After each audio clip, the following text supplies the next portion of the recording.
Good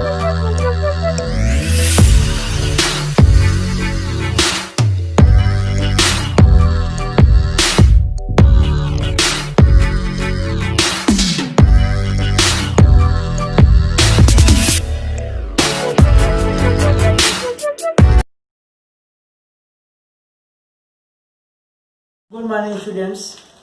national inter college Sidhauli Sitapur की online biology classes में मैं अजय गुप्ता आप सभी का स्वागत करता हूं। आज इस वीडियो के माध्यम से हम आपको कक्षा 12 की बायोलॉजी में नया टॉपिक जिसका नाम है वंशागत एवं विविधता अर्थात हेरिडिटी एंड वेरिएशंस, इसके बारे में आपको बताएंगे।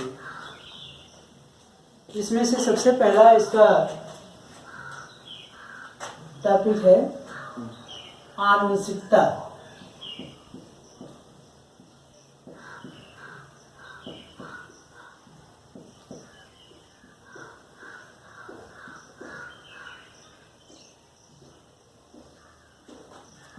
अर्थात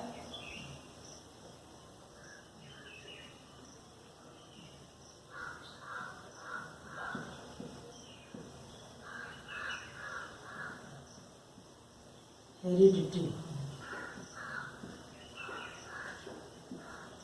आनुवंशिकता क्या है? सबसे पहले आप बताइए कि आनुवंशिक लक्षणों का एक पीढ़ी से दूसरी पीढ़ी में जाना आनुवंशिकता कहलाता है, या आनुवंशिक विशेषकों का एक पीढ़ी से दूसरी पीढ़ी में जाना आनुवंशिकता कहलाता है। यहाँ पर आपको लिखे दे रहे हैं कि आनुवंशिक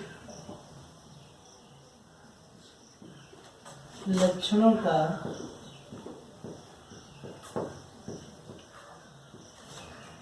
एक पीढ़ी से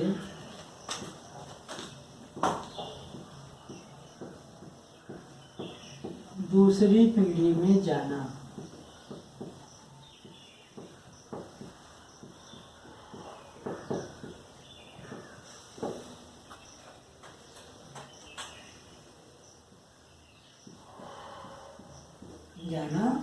आनुवंशिकता कहलाता है।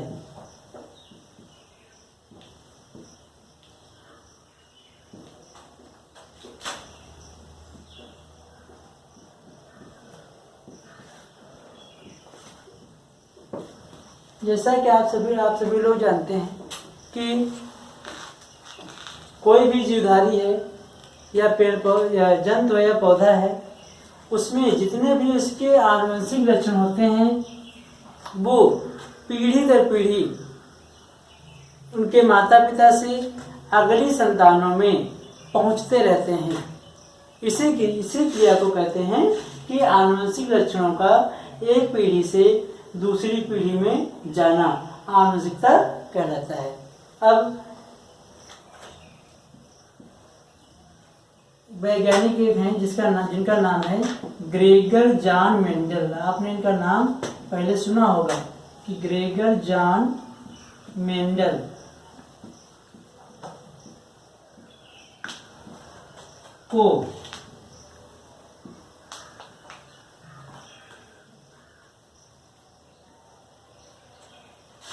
को आनुवंशिकता का जनक कहा जाता है।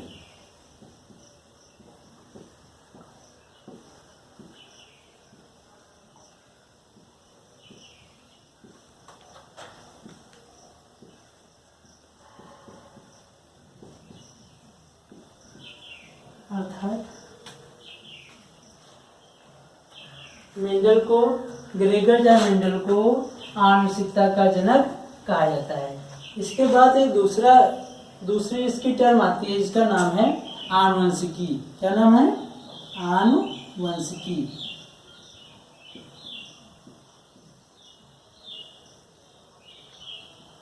अर्थात इसको कहते हैं जेनेटिक्स।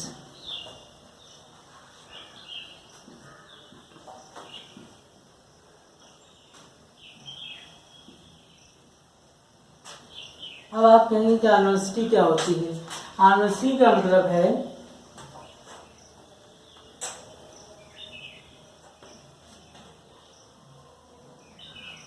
जीव विज्ञान की वह शाखा, जीव विज्ञान की वह शाखा जिसके अंतर्गत परस्पर समान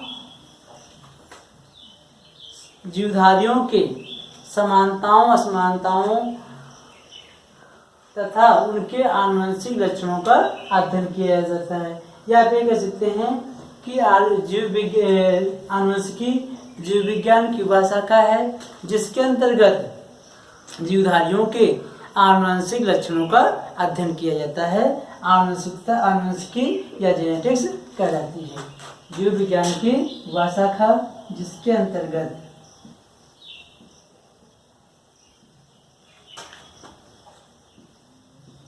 जीव विज्ञान की वह शाखा जिसके अंतर्गत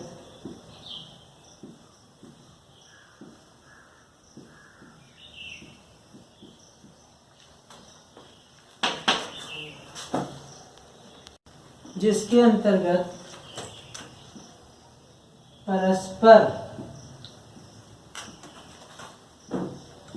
सजातीय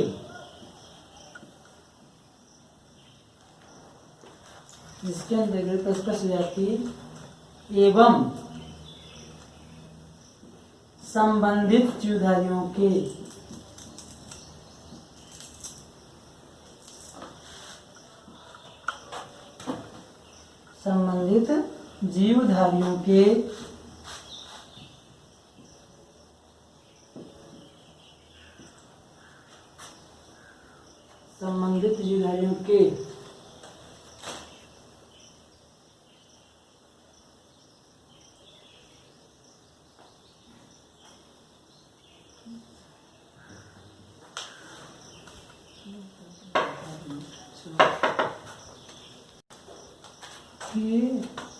समानताओं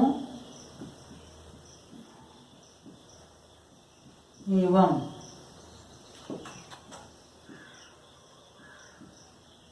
विषमानताओं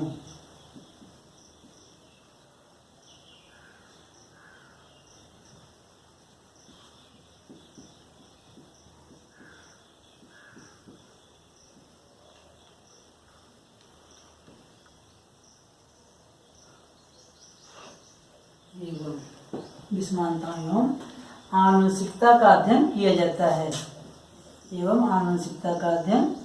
जाता है। वह आनुवंशिकी कहलाती है।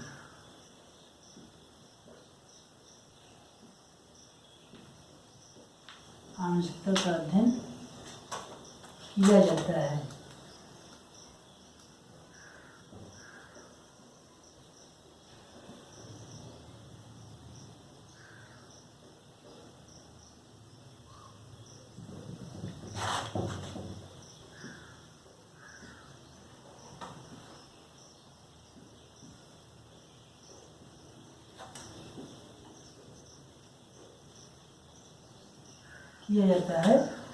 आनुवंशिकी कहलाती है।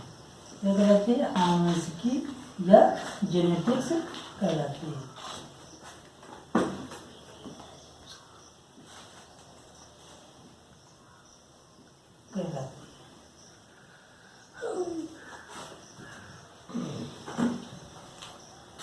तो सबसे पहले आपको इस टॉपिक को समझने के लिए कुछ टर्म्स हैं या जो कुछ छोटी छोटी टर्मिनोलॉजी उनको आपको पहले समझना चाहिए कि आनुवंशिकता अर्थात हेरिडिटी, इसका दूसरा नाम है इनहेरिटेंस भी कहते हैं।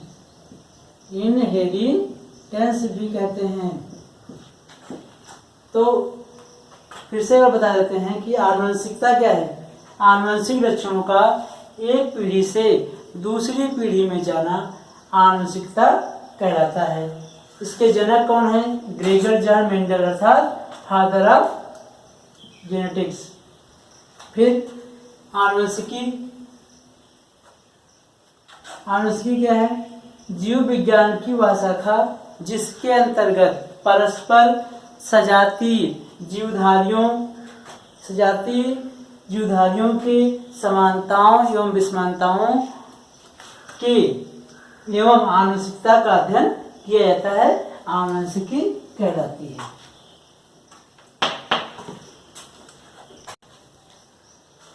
ग्रेगर जॉन मेंडल को आनुवंशिकी का जनक कहा जाता है, अर्थात फादर ऑफ जेनेटिक्स कहे जाते हैं। अभी गलती से मुझे यहाँ पर आनुवंशिकता का जनक लिख गया था, ठीक, वो गलत माना जाएगा, उसको सही है नहीं है।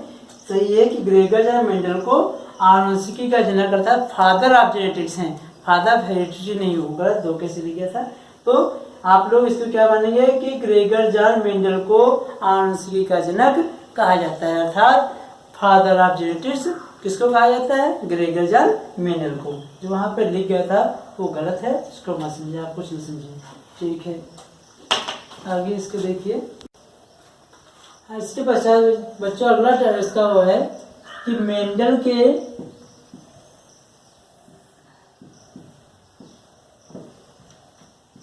एक गुण संकर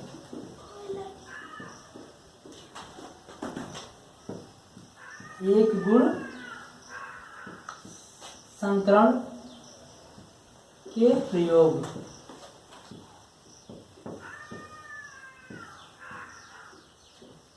इसको कहते हैं ब्रैकेट में मोनोहाइब्रिड क्रॉस।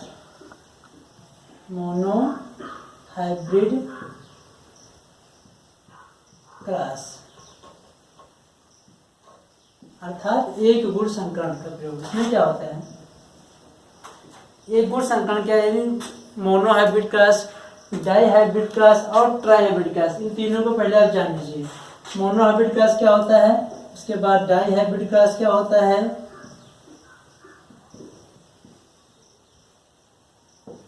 और ट्राईहाइब्रिड क्रॉस क्या होता है।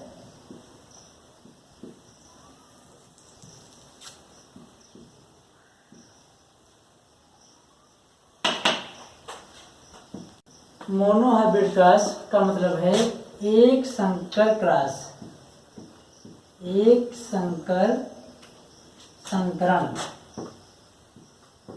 संकरण को ही कहते हैं क्रॉस। दूसरा है द्विसंकर संकरण, द्विसंकर संकरण। ट्राईहाइब्रिड क्रॉस का मतलब है त्रिसंकर संकरण।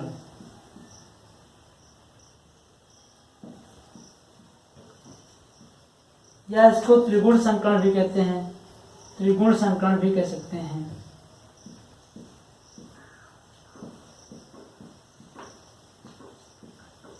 त्रिगुण संकरण। अब एक एक करके आप देख लीजिए कि मोनोहाइब्रिड का एक संकर संकरण, इसका मतलब है कि जब परस्पर एक जोड़ी विपरीत लक्षणों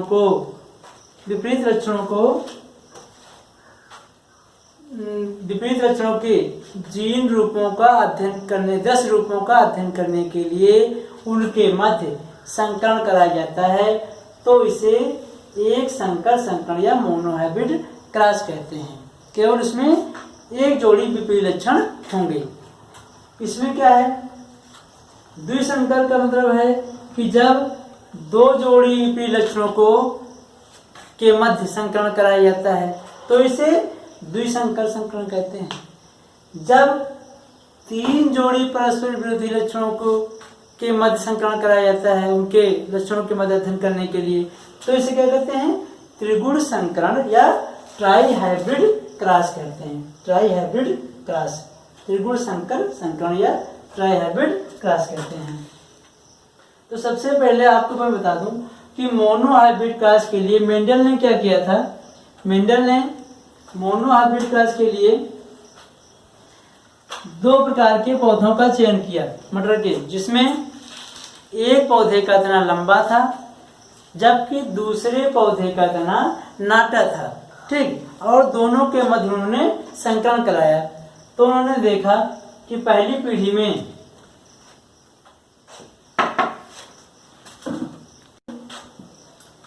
मोनोहाइब्रिड क्रॉस को समझाने के लिए, संकरण करवाने के लिए मेंडल ने 2 प्रकार के पौधों का चयन किया, जिसमें एक पौधे का तना लंबा था और दूसरा पौधे का तना बौना था, जिसके मध्य में संकरण कराया।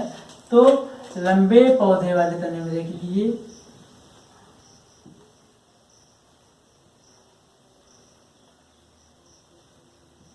लंबा तना, यहाँ पर लिख दिया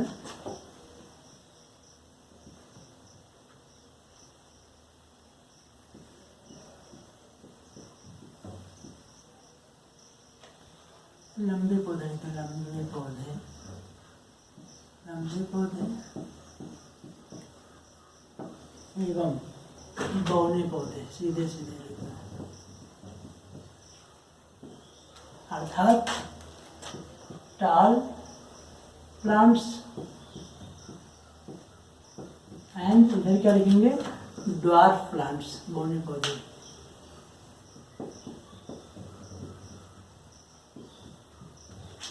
तो लंबे पौधे और बौने पौधों के मध्य जब उन्होंने संकरण कराया तो देखा कि F1 पीढ़ी में अर्थात फर्स्ट जनरेशन में सभी लंबे तने वाले पौधे ही उत्पन्न हुए, क्योंकि यह लंबा जो लंबे पौधे थे ये प्रभावी लक्षण वाले थे, जबकि बौने पौधे अप्रभावित थे, जिसके कारण F1 पीढ़ी में सिर्फ प्रबल लक्षण का ही प्रदर्शन हुआ और सभी पौधे लंबे हो गए, जबकि F2 पीढ़ी में 3 प्रकार के पौधे उत्पन्न हुए, शुद्ध लंबे और संकर लंबे तथा शुद्ध बौने पौधे उत्पन्न हुए, जिनका अनुपात था 1:2:1।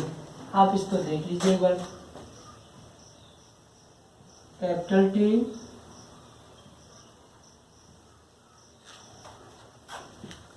इनका जीनोटाइप है small T, small T.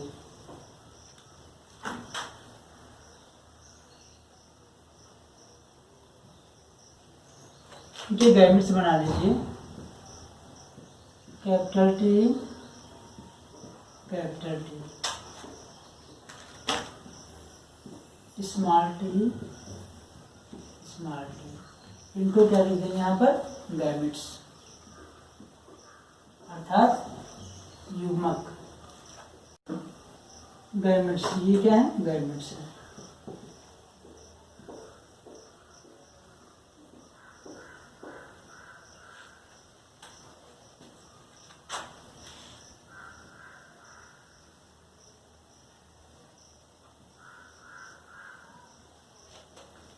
F1 पीढ़ी में आप देख लीजिए, capital T, small T,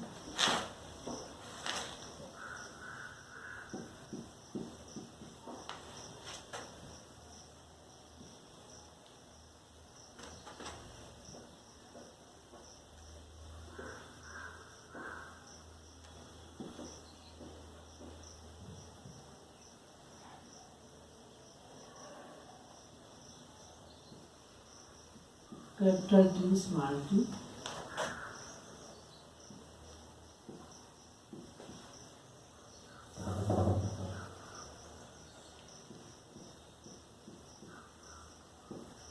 capital T, small T.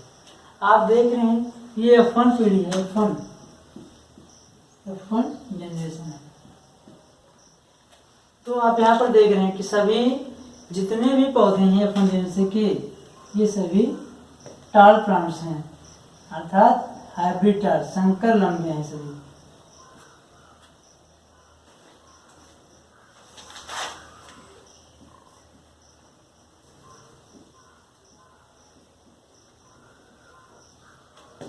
F1 पीढ़ी के जितने भी प्लांट्स हैं वो सभी संकर लंबे अर्थात हाइब्रिड टाल उत्पन्न हुए।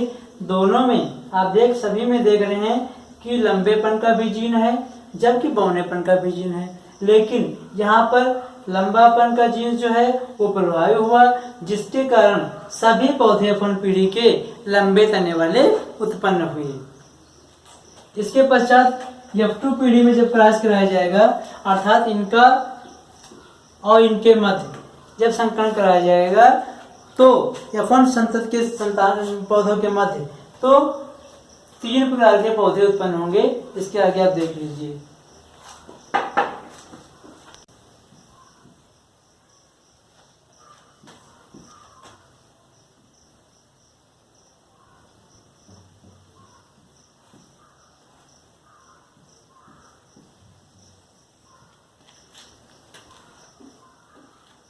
ये F2 पीढ़ी के F1 पीढ़ी के प्लांट्स हैं।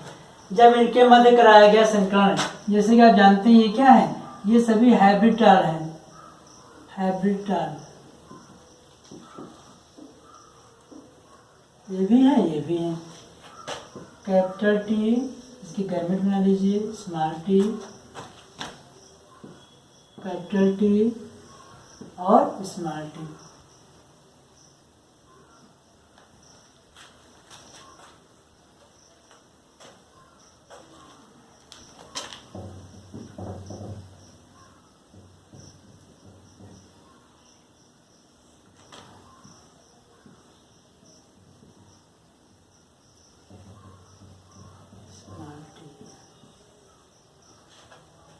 यहाँ पर देख लीजिए कैपिटल टी से सेम कर रहा है, कैपिटल टी तो यहाँ पे क्या हुआ, कैपिटल टी यहाँ पर capital T small T, capital T small T, फिर इसके पश्चात कैपिटल टी और स्मॉल टी। यहाँ पर क्या होगा, स्मॉल टी और स्मॉल टी। ये सभी क्या है, F2 जनरेशन है। यहाँ पे क्या लिखेंगे, गैमेट्स। ये कौन से हैं, ये F1 है, F1 के पेरेंट्स हैं। यहाँ पर आप देख रहे हैं कैपिटल टी, ये शुद्ध लंबे पौधे हैं। किसे हैं, शुद्ध लंबे, प्योर, अर्थात प्योर टाल। तो इसमें दोनों प्रभावी लक्षणों वाले लंबाई के जीन हैं। अब ये आप देख रहे हैं कैपिटल टी स्मॉल टी, ये दोनों हाइब्रिड टाल हैं, अर्थात संकर लंबे हैं।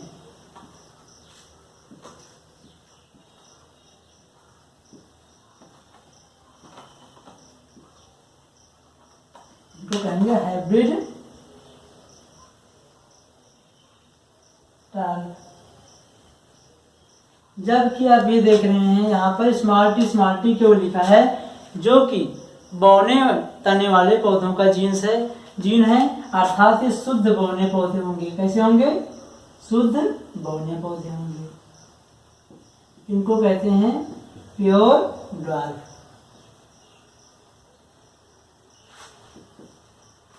अब इनका आपको रेशियो मैंने बताया था कि इनका रेशियो 1:2:1, अर्थात 1:2:1 का अनुपात आएगा।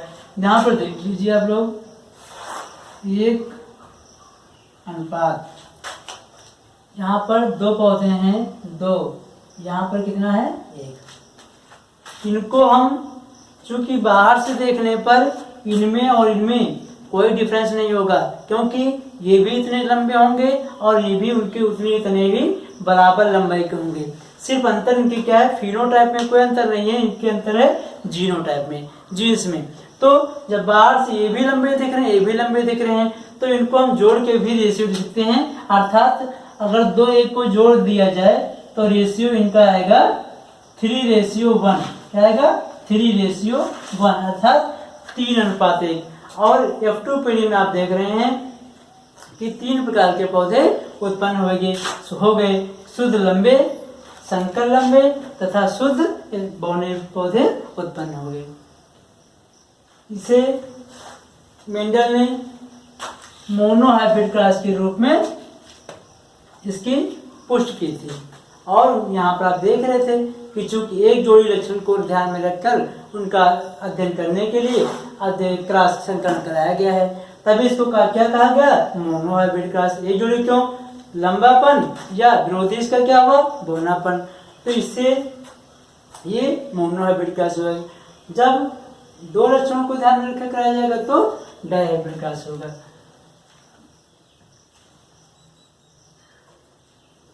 इसके पश्चात